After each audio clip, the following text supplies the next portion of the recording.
څښتن تعالی په نام خداوند بخشاینده او مهربان. لیلا فیضی ام او نن غواړم چې د 11م ټولګي پښتو مضمون لومړی لوست تاسو ته وړاندې کړم.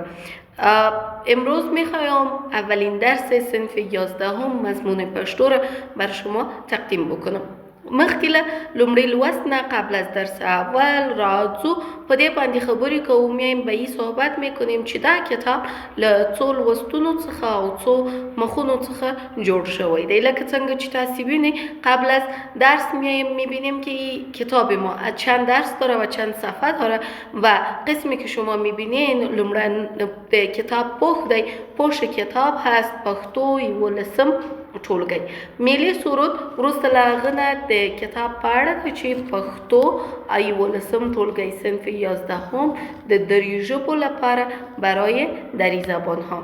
د کتاب ځانګړتیاوې خصوصیات کتاب ځانګړتیاوې خصوصیات د پوهنې د وزیر پیغام وزیر معارف او همداسې لړلیک یعنی فهرست یعنی په شمیره د لوست نوم یا عنوان سرلیک مخ یعنی صفحه چې موږ له لومړۍ شمیرې تر 28مې شمیرې پورې درس لرو. از درس اول تا درس 28م داریم او له لومړۍ پاڼې تر 115مې پاڼې پورې لرو. از صفحه اول تا صفحه 175 داریم. لومړنی لوست مو اولین درس ما راځي میایه د هم په اړه.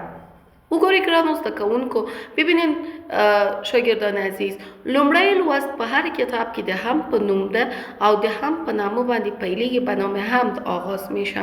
لومړی اول لوست درس اول حمد. دلته څه شی زده کوو؟ چیرې یاد میگیریم؟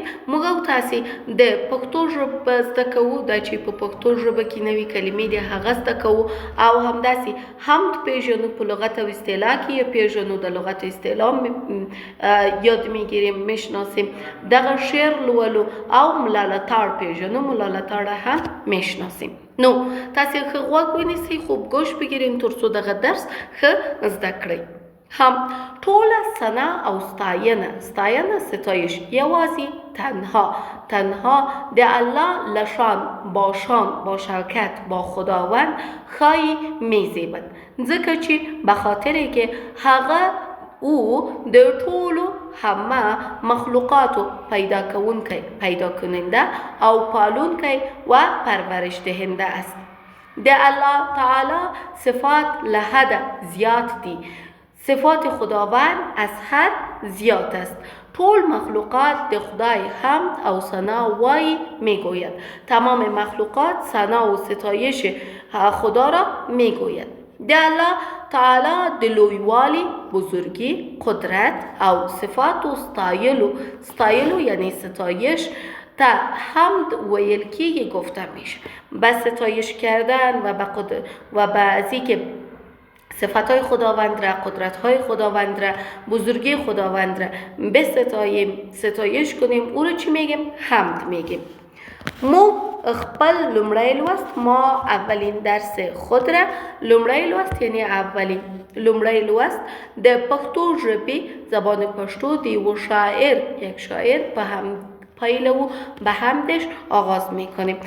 د یو شاعر په هم باندې دا پیلو یعنی که آغاز میکنیم.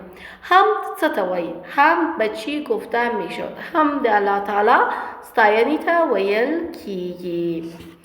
کل ثنا د خدای استا چې طرف یې د هر چا ښکته پورته چې هر څه دی همواړه دی لتا ته څښتن د کل عالم یې بل یو سیال نشته دیتا واړه خواست کاندي لتا نه که پادشاه دی که ګدا تم ته لهجه نه کړې که لتا وړه اشیا ته قدیم غنی پادشاه نور همه واړه نور همه دی نو پیدا ستا کمال دی بے زواله دا وی دی پرختیا ستا صفت له حد زیاد دی څوک یې څرنګ کا ادا که هر شی گشاد زبان کا ستا په وصف شي گویا مشغول وی تر زرو کارو لکه څاڅکی له دریا ستا قدرت ته نه رسیږي خدایه عقل د هیچا د لتاړ و خراب زړه ته ربسر کړي مدعا.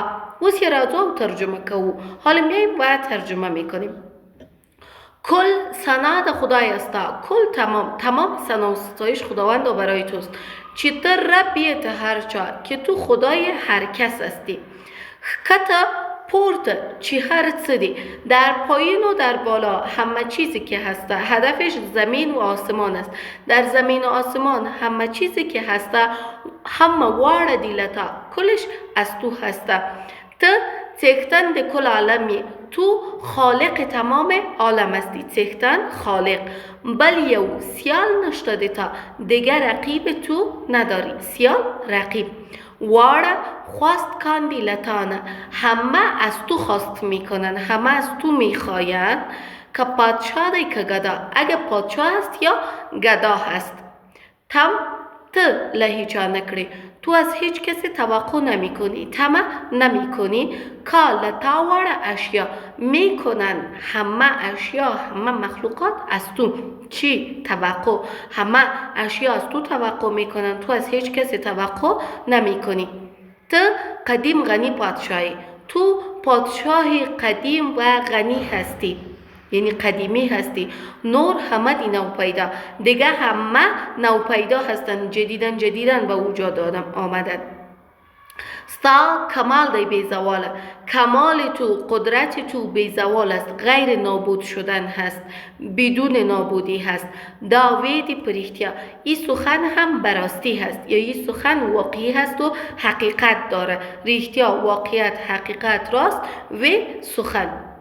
ستا صفت لحد زیاد دی، صفت تو از حد زیاد است. څوک څرنګه ادا، کسی چگونه او را ادا بتانه، جبران بتانه، گفته بتانه. څرنګ چگونه ادا جبران کردن. که هر شی گشاد زبان که، اگه هر چیز زبان باز کنه، هر شی زبان باز کنه، ستا په وصفش گویا، به وصف تو گویا میشه. مثلا فکر کنین کوها، دریاها، زمین، آسمان، درختها، بوتها زبان پیدا بکنن، اونا به وصف خداوند چی میشن؟ گویا میشن و سخن میگن. مشغول وی تر زر و کال و شپه و ورځ تا په سنه، اگه مصروف باشه، مشغول باشه تا 1000 سال و شب و روز به ثنا و صفت تو مشغول باشه، هم به هم را ادا نکری، او قدر ادا نمیتونه، او قدر صفت تو را گفته نمیتونه. لکه څاڅکی له دریا، مثل یک قطره از دریا. ستا قدرت ته نرسیږي، به قدرت تو نمیرسه. خدای عقل ده هیچا، عقل هیچ کسی برای تو، یعنی عقل هیچ کسی به صفت و ستایش تو نمیرسه، به قدرت تو نمیرسه. دل لتار و خراب زرته، به قلب خراب لتار را به سر کری مدعا. خداوندا تو ی دعایش سر بساز، یا ی دعایش قبول بساز. د ملالتار لدیوان څخه از دیوان ملالتار. د خپل ځان پیژندل شناختن، شناختن خود انسان د خدای پیژندل دی، شناختن خداوند است. د حمد ویونکی گوینده هم ملالتار لنډ پیژندن، لنډ کوتاه پیژندنه معرفی. ملالتار په هندوستان کې د اوسېدلو زندگی کننده یا باشنده پښتو شاعرانو په ډله از جمله شاعران پشتون زندگی کننده که در هندوستان بودن د دیوان خاوند شاعر تیر شوی دی. شاعری که دارنده دیوان هست گذشته، تیر شده، یعنی دارنده دیوان بوده، کلیات بوده. د شاعر د ژوند په باب باوري کره او بشپړ اسناد پلاس کې نشته. در مورد باب در مورد زندگی شاعر معلومات یا اسناد کامل، بشپړ کامل، کره، موثق او باوری پلاس کې نشته، در دست نیست. خود یو شعر لمخی، اما از روی یک شعرش اټکل کېدای شي، تخمین زده میشه چې نوموړی که نام برده د 1161 هجری قمری کال په شاوخوا کې در حدود 1161 زیږیدلی تولد شده او په 1190 کې و در سال 1190 کال یې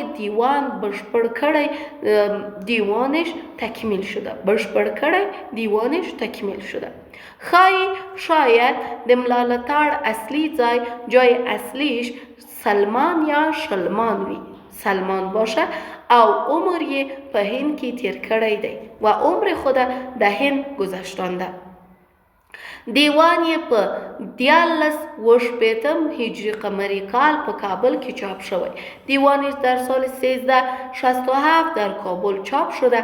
غزلی، ربایی، قصیده، دول نظمونه یعنی نظم‌های قصیده گونه او مخمس و 5 بیتی. مخمس چی میگن؟ 5 بیتی لري دارد. د رحمان بابا د سبک له پیروانو څخه و. پیروان سبک رحمان بابا بود. د 14مې پیړۍ تر لومړیو پورې ژوندی و. تا اوایل قرن 13 ای زنده بوده. د متن لنډیز. خلاصه متن: هغه کلامی که یا سخنی که نظم وی که نثر. او کلامی که نظم باشه یا نثر. نظم شعر باشه که امی پیشتر خواندیم. نثر هم اینمی نوشته که همیان میخوانیم. نظم وی که نثر چپکی که در آن پل پسه پشت سر هم د خدای د قدرتها لویوالی بزرگی ستایه شوی ستایش شده باشه هم بللکه حمد نامیده میشه. تکتنتالی د ځمکې زمین آسمانونو مالک او پیدا کننده است. شریک او ساری مانند ندارد. قدیم غنی پادشاه دی. پادشاه قدیم و غنی هست. زوال نلری. نابودی نداره. طمع او توقعی چاته نشده. توقع و طمع به کسی نداره. نور امیران او پادشاهان واره همه. تمام امیران، پادشاهان، حاکمان تمامشان دته یا ورته برایش محتاج او دده و او به فرمان او هستند. به فرمان کی؟ به فرمان خداوند. د الله تعالی ستایش لحد زیادی دی، از حد زیاد است او بنده لپوره ستایلو از ستایش کاملش عاجز است. د هیلو، امید، آرزو او مدعا پوره کوونکی و دعاها پوره کننده یوازې الله دی، تنها خداوند هست. دا و زموږ او د تاسې لوست. موږ راغلو هم مو ولوستل، هم تره خواندیم، د هم په لغوي او اصطلاحي معنا هم پوه شوو. په لغت کې هم ثنا و ستاینې ته وایي، په اصطلاح کې هم هغه کلام دی چې د الله تعالی په لپسې ستاینه پکې راغلي وي، د قدرتونو په اړه، د لویوالي په اړه. دلته د ملالتړ ښایسته شعر و، ښایسته حمدیه شعر و، شعر حمدیه قشنګې بود د ملالتړ چې موږ او تاسې ولوستل او پرې پوه شو. ملالتړ مو هم وپېژندل چې دیوان لري. په هندوستان کې له اوسېدلو شاعرانو څخه دی. اصلي ځای سلمان یا شلمان دی. په دیوان کې مخمس، غزلي، قصیدې او دا شیان راغلي دي. دلته په تمرینونو کې در تمرین یا فعالیتونو کې تاسې په شپږم فعالیت کې وګورئ، در فعالیت ششم ببینید کوم ډول کلام ته حمد ویلی شو. به چه نوع کلام حمد گفته میتونیم؟ د کتاب پیل په حمد سره کیږي. ولی د کتاب پیل چرا آغاز کتاب با حمد میشه؟ د حمد او مناجات توپیر څنګه کولی شي؟ تفاوت حمد و مناجات را چطور میتونین که انجام بدین؟ د پوښتنو ته کولای شئ په کومنټونو کې هم ځواب ورکړئ. میتونید در کومنت هم بعضی سوالات جواب بدین و که چرته تاسې کومه پوښتنه لري، شما کدام سوال دارید، باز از ما پرسیده میتونید. راتلونکی لوست به ما نچوید. تر هغه وخت د الله پامان.